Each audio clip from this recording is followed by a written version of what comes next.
제1장 산산조각난 아침 식사. 타이중의 어느 호텔 방안.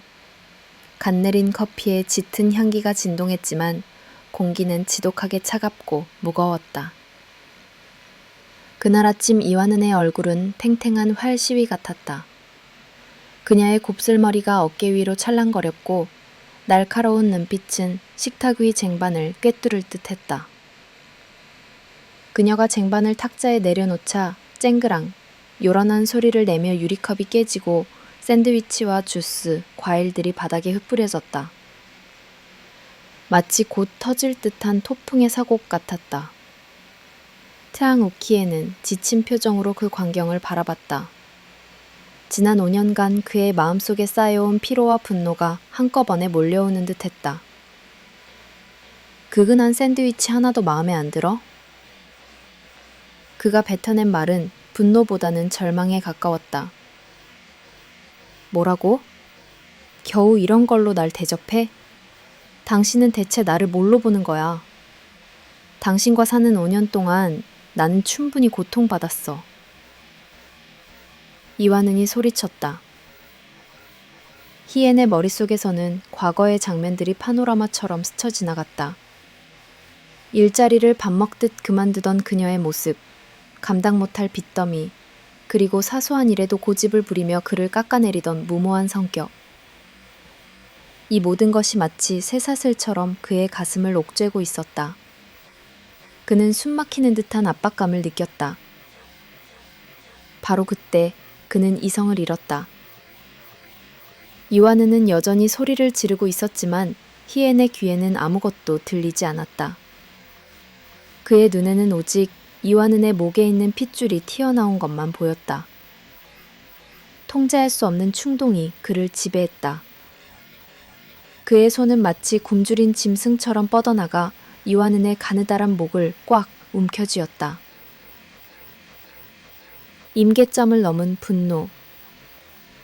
이완은의 비명은 더 이상 비명 소리가 아니었다. 그것은 마치 짐승의 단말마처럼 변해갔다. 그녀의 눈은 공포로 가득 차 쓰러졌다. 그의 심장은 미친 듯이 날뛰었지만 머릿속은 텅 빈 것처럼 고요했다. 그는 바닥에 쓰러진 그녀를 내려다보았다. 그녀의 가슴은 미약하게 오르내리고 있었다. 아직 살아 있었다. 그는 화장실로 향했다. 거울에 비친 자신의 모습은 마치 낯선 사람 같았다. 핏발선 눈, 흐트러진 머리. 그는 세면대에서 차가운 물을 틀었다. 찰랑이는 물소리가 그의 귓가에 맴돌았다. 그는 수건을 꺼내 물에 적셨다. 차가운 물이 수건에 스며들자 그의 머릿속은 더욱 차갑게 식어가는 듯했다. 수건을 든 채 다시 방으로 돌아온 희애는 바닥에 쓰러져 얕게 숨을 쉬고 있는 이완은을 보았다. 그녀의 눈은 반쯤 감겨 있었고 입에서는 가느다란 신음소리가 새어나왔다. 희엔의 눈은 차갑게 가라앉았다. 그는 더 이상 주저하지 않았다. 차가운 물에 젖은 수건을 그녀의 목에 감고 양손으로 힘껏 당겼다. 이번에는 그녀의 몸부림이 훨씬 약했다. 희미한 긁는 소리가 들렸지만 곧 그것마저도 사라졌다. 그녀의 숨소리는 완전히 멎었고 그녀의 눈은 공허하게 허공을 응시하고 있었다.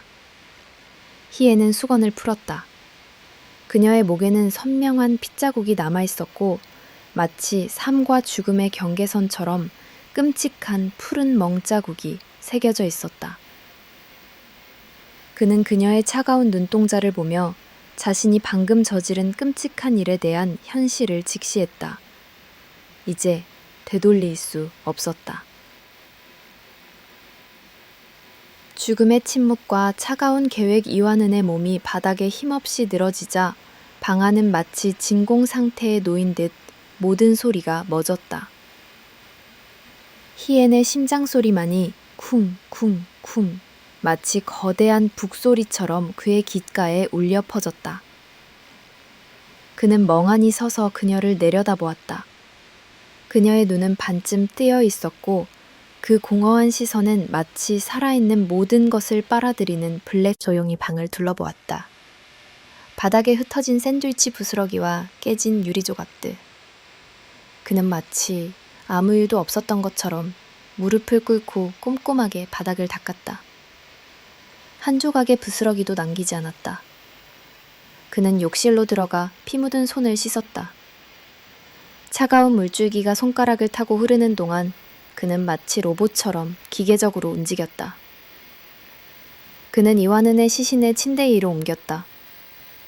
그녀의 축 늘어진 몸을 들어 올릴 때마다 그는 자신이 마치 무거운 짐을 옮기는 것처럼 느껴졌다. 그녀의 몸은 이미 뻣뻣해지기 시작했다. 그는 침대 시트를 조심스럽게 정리하고 그녀의 얼굴을 자신이 가져온 외투로 덮었다. 그러나 그녀의 발목은 여전히 외부에 노출되어 있었다. 그는 마치 그녀가 그저 깊은 잠에 빠진 것처럼 보이도록 그녀를 기울였다. 그는 문을 열고 복도를 살폈다. 아무도 없었다. 그는 재빨리 시신을 휠체어로 옮겨 덮었다. 그리고 그는 마치 환자를 이송하는 것처럼 휠체어를 끌고 조용히 엘리베이터로 향했다. 호텔 직원들이 그를 지나쳤지만 아무도 그를 의심하지 않았다. 왜냐하면 그는 항상 죽음을 다루는 사람이었고 그의 얼굴은 늘 무표정했기 때문이다. 로비에 도착했을 때 희애는 휠체어를 차에 옮기고 이완은의 시신을 조수석에 앉혔다. 그는 그녀의 얼굴을 외투로 완전히 가리고 안전벨트를 채운 뒤 차에 올라탔다. 시동을 걸고 호텔을 빠져나오는 순간 그는 비로소 숨을 깊게 들이쉬었다. 그러나 그의 심장은 여전히 쿵쾅거리고 있었고 차가운 공포는 그의 폐 깊숙이 스며들어 마치 얼음처럼 그를 굳게 만들었다. 그는 지금 살인자라는 끔찍한 굴레를 짊어지고 죽음의 행렬을 시작한 것이다. 살인자의 도주 행렬. 희엔의 소나기에 갇힌 채 숨막히는 침묵 속으로 가라앉았던 이완은의 몸은 이제 차가운 시신이 되어 조수석에 앉아 있었다. 그녀의 얼굴을 안았던 것처럼 고속도로 순찰대원도 그를 의심하지 않을 것이라고 스스로에게 되뇌었다. 그러나 그의 심장은 마치 퓨즈가 끊어진 기계처럼 불규칙하게 요동쳤다. 차 안은 극도의 긴장감과 함께 점점 묘한 냄새로 채워지기 시작했다. 에어컨을 최대로 틀었지만 그녀의 시신에서 풍겨오는 비릿한 냄새는 점점 더 강해졌다. 희애는 창문을 열어 환기시키려 했지만 차가운 밤 공기마저도 그 냄새를 씻어내지 못했다. 그 냄새는 마치 그가 저지른 죄악의 악취처럼 그의 코 속으로 파고들어 그의 폐 깊숙이 스며드는 것 같았다. 그는 헛구역질을 참으며 가속 페달을 더욱 강하게 밟았다. 목적지는 없었다. 그는 그저 무작정 달리고 또 달렸다. 그의 머릿속은 텅 비어 있었지만 동시에 수많은 생각들이 혼란스럽게 비얼펴 있었다. 경찰에 자수할까? 시신을 유기할까?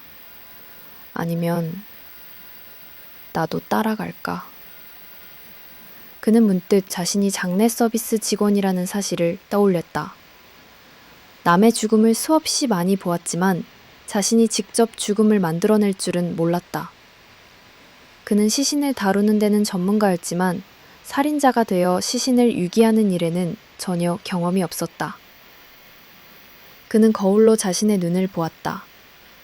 거기에는 광기, 공포, 그리고 텅 빈 절망만이 존재했다. 새벽 3시. 희애는 한적한 톨게이트를 지나쳤다. 요금소 직원은 아무런 의심 없이 그에게 고개를 숙여 인사했다. 희애는 그 인사가 마치 자신을 향한 조롱처럼 느껴졌다. 그는 더 이상 이 차 안에 이완은과 함께 있을 수 없었다. 그는 이제 죽은 그녀의 시신과 자신이 저지른 죄의 무게와 함께 영원히 도망쳐야 할 운명에 처한 것이다.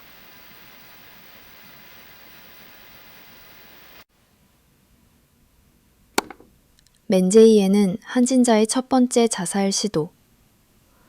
어둠이 짙게 깔린 고속도로를 달리던 희애는 핸들을 꺾어 숲으로 이어지는 좁은 길로 들어섰다. 가로등도 없는 숲길은 칠흑 같은 어둠 속에 댔다. 하지만 차가운 액체가 혀끝에 닿자마자 온몸의 감각이 곤두섰다. 죽음의 공포가 그의 이성을 마비시켰다. 그는 윽 하는 소리와 함께 병을 내던졌다. 농약병은 바닥에 나뒹굴며 흙을 더럽혔고 그 위로 차가운 달빛이 비쳤다. 죽을 수도 없구나. 희애는 쓴웃음을 지었다. 그는 살인자가 되었지만 정작 자신의 목숨을 끊을 용기는 없었다. 그는 차에 다시 올라탔다. 텅 빈 숲길에 울리는 그의 한숨은 마치 절망의 메아리 같았다. 핸들을 다시 잡은 희엔의 머릿속에는 또 다른 생각이 떠올랐다. 그는 차를 돌려 고속도로를 벗어났다. 그는 방향을 알 수 없는 무작정의 길을 달리기 시작했다. 그의 머릿속에는 오직 한 가지 생각뿐이었다. 이 시신을 없애야 한다. 그의 시야에 멀리서 불빛이 보였다. 가까이 다가가자 그것은 외딴 곳에 위치한 작은 주유소였다. 그는 주유소에 들러 캔에 휘발유를 가득 채웠다. 주유소 직원은 그의 피곤한 얼굴을 보고는 무슨 일 있으세요? 하고 물었다. 희애는 아무 대답도 하지 못했다. 그의 눈빛은 이미 죽은 사람의 눈빛과 다름없었다. 희애는 다시 차를 몰아 깊은 산속으로 들어갔다. 그는 이완은의 시신을 차에서 끌어내려 깊은 숲속으로 옮겼다. 그의 손은 그녀의 차가운 몸을 만질 때마다 끔찍한 죄책감으로 떨려왔다. 그는 그녀의 몸에 휘발유를 부었다. 그리고 성냥을 꺼내들었다. 떨리는 손으로 성냥불을 켰다. 그러나 불꽃은 약했고 바람이 불자 금세 꺼져버렸다. 마치 하늘이 그의 죄악을 허락하지 않는 것처럼. 그는 절망에 잠겼다. 두 번의 시도 모두 실패했다. 그는 다시 그녀의 시신을 차에 싣고 끝없는 길을 달리기 시작했다. 새벽이 다가오고 있었다. 그의 앞에는 희망도 미래도 없었다. 오직 어두운 길과 그 길을 영원히 함께할 채우기 시작했다. 희애는 마치 장례식장에서 시신을 다루듯이 그녀의 옷을 벗겨내고 차가운 물수건으로 몸을 닦았다. 그의 손끝에 닿는 그녀의 피부는 이미 돌처럼 딱딱하게 굳어 있었다. 그는 그녀의 목에 남아있는 끔찍한 멍자국을 보며 자신이 저지른 죄를 다시금 상기했다. 하지만 이제 그는 아무런 감정도 느끼지 못했다. 그는 객실 내 에어컨을 가장 낮은 온도로 설정했다. 차가운 공기가 방안을 채우자 그는 그제야 안심이 되는 듯했다. 시신이 부패하는 것을 막기 위한 유일한 방법이었다. 그는 이완은의 시신을 침대에 눕히고 시트를 덮어주었다. 마치 살아있는 그녀를 재우듯이. 그리고 그는 침대 옆 의자에 앉아 밤이 되기를 기다렸다.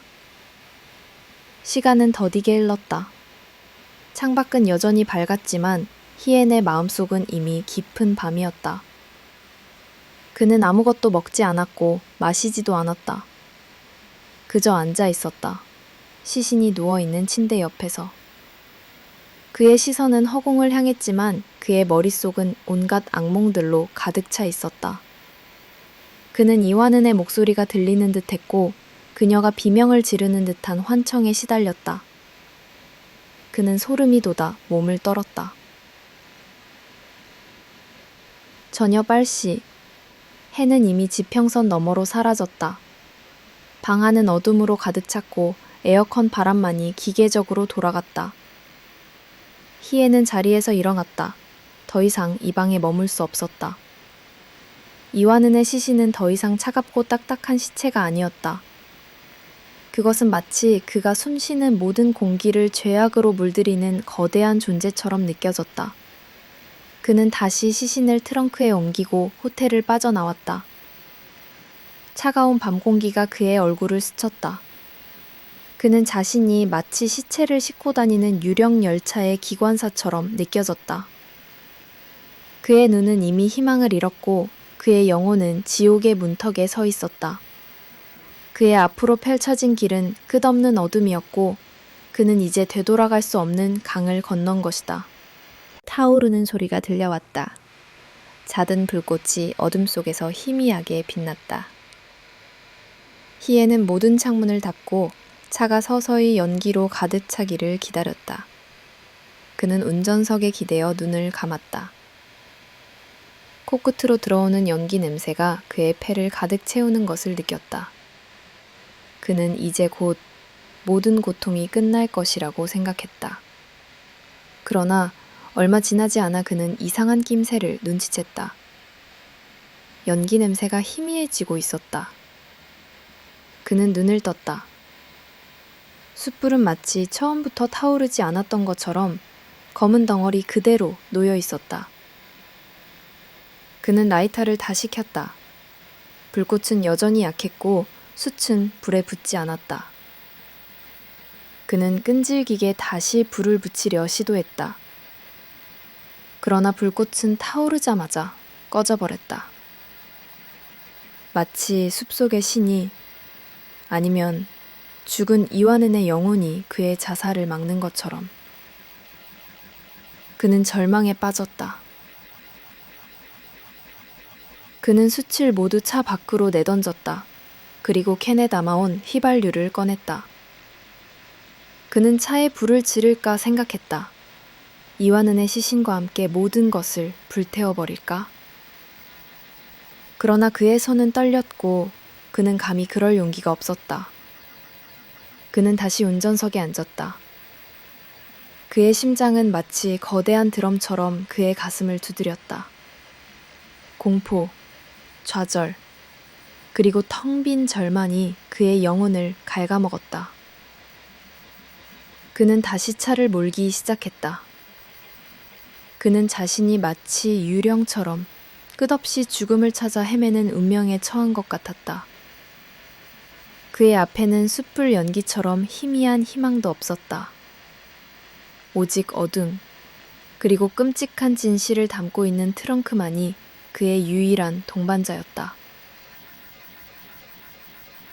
신경 안정제와 죽음을 배신한 기적, 숯불 연기처럼 희미해져가는 절망감 속에서 희애는 다시 무작정 차를 몰았다. 그의 몸은 이미 며칠 동안의 굶주림과 수면 부족으로 한계에 다다르고 있었다. 그의 눈은 넣고 물도 없이 그대로 삼켰다. 씁쓸하고 메마른 맛이 그의 입안을 맴돌았다. 그는 씁쓸한 표정으로 의자에 기대어 눈을 감았다. 신경 안정제는 곧 그의 몸속으로 퍼져나갈 것이고 그의 모든 감각을 마비시키고 그를 영원한 잠 속으로 이끌 것이다. 그는 이제 모든 것이 끝날 것이라고 생각했다. 이 끔찍한 악몽은 이제 끝이었다. 어둠이 그를 완전히 삼켰다. 그는 꿈을 꾸는 듯했다. 빛이 없는 공간 속에서 이완은의 목소리가 들려왔다. 왜 그랬어? 나 혼자만 죽는 건 불공평하잖아. 그의 머릿속은 혼란스러웠다. 그녀의 목소리는 점점 더 커졌고 그는 그녀의 차가운 손이 자신의 목을 조르는 듯한 끔찍한 환각에 시달렸다. 그러나 그가 상상했던 영원한 어둠은 오지 않았다. 다음 날 오전 10시, 따스한 햇살이 그의 얼굴을 비췄다. 희애는 머리가 깨질 듯한 고통과 함께 눈을 떴다.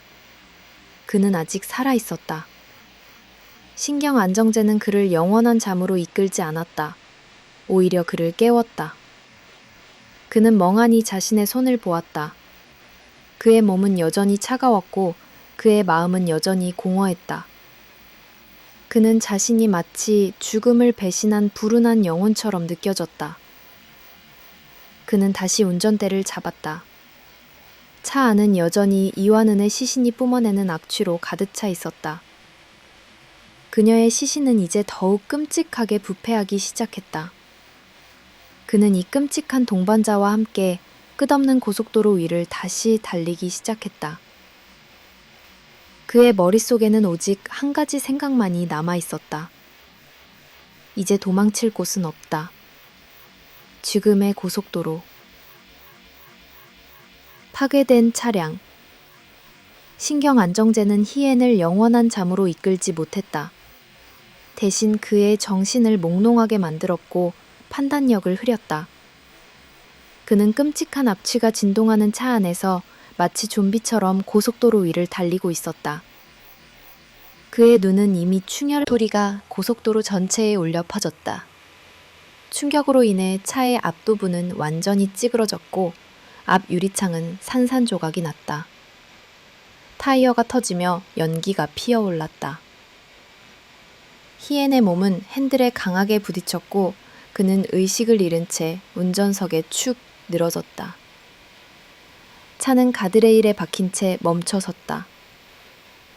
고속도로 순찰대원들이 사고 현장에 도착했다. 그들은 망가진 차에서 희미하게 연기가 피어오르는 것을 보았다.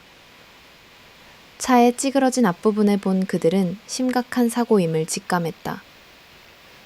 그들은 운전석에 쓰러져 있는 희엔을 발견하고 그를 차 밖으로 끌어냈다. 그는 다행히도 심한 부상은 입지 않은 듯했다. 하지만 그의 얼굴은 창백했고 그의 눈은 공포와 혼란으로 가득 차 있었다. 구급대원들이 그를 들것에 실어 병원으로 옮기려 할 때 한 순찰대원이 차에서 나는 끔찍한 냄새를 맡았다. 무슨 냄새지?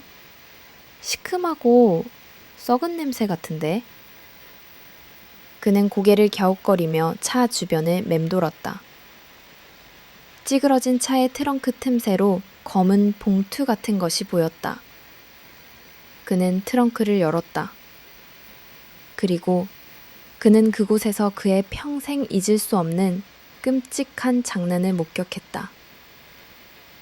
트렁크 안에는 검은 비닐봉지에 쌓인 여성의 시신이 들어있었다. 그녀의 몸은 이미 부패가 시작되어 있었고 그녀의 목에는 선명한 멍자국이 남아있었다. 순찰대원의 눈이 커졌다. 그는 즉시 무전기를 들고 긴급하게 외쳤다. 여기 살인사건 현장이다. 시신이 발견됐다. 그의 외침은 희엔의 죄악을 만천하에 드러내는 신호탄이었다. 그의 끔찍한 여정은 이 끔찍한 사고와 함께 끝을 맺었다. 그러나 그의 이야기는 이제부터 시작이었다. 태시 드러난 죄악, 지옥의 문턱. 트렁크에서 시신이 발견되자 현장은 순식간에 혼돈에 휩싸였다. 기소했다. 검찰은 그의 진술과 사고 현장의 증거들을 바탕으로 상세한 기소장을 작성했다. 여기에는 그가 이완은을 살해한 동기, 시신을 싣고 돌아다녔던 경로, 그리고 그의 끔찍한 자살 시도들이 모두 기록되었다. 재판 과정에서 희엔은 자신의 죄를 모두 인정했다. 그는 깊이 뉘우치는 듯 보였고 자신의 행동을 후회한다고 말했다. 그러나 검찰은 희엔의 죄가 단순한 살인에 그치지 않는다고 주장했다. 검찰은 희엔이 이완은의 시신을 이틀 동안 햇볕이 내리쬐는 차 안에 방치한 행위가 시신훼손에 해당한다고 보았다.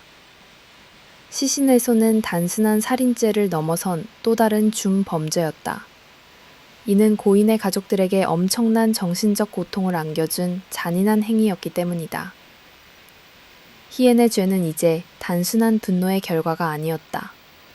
그것은 이기심, 잔인함, 그리고 시체에 대한 무자비한 태도가 복합적으로 작용한 결과였다. 법정은 그의 솔직한 고백에도 불구하고 그의 행위가 끔찍하고 용서받을 수 없는 범죄라고 판단했다. 결국 희엔은 살인죄와 시신훼손죄로 기소되었다. 그의 이야기는 한때 사랑했던 연인을 끔찍한 결말로 이끌고 결국 자신의 삶마저 파멸시킨 비극적인 드라마가 되었다. 그의 마지막 모습은 자신의 죄를 뉘우치며 감옥으로 향하는 한 명의 인간이었지만 그의 내면은 이미 지옥의 불길에 휩싸인 채 영원히 타오르고 있을지도 모른다.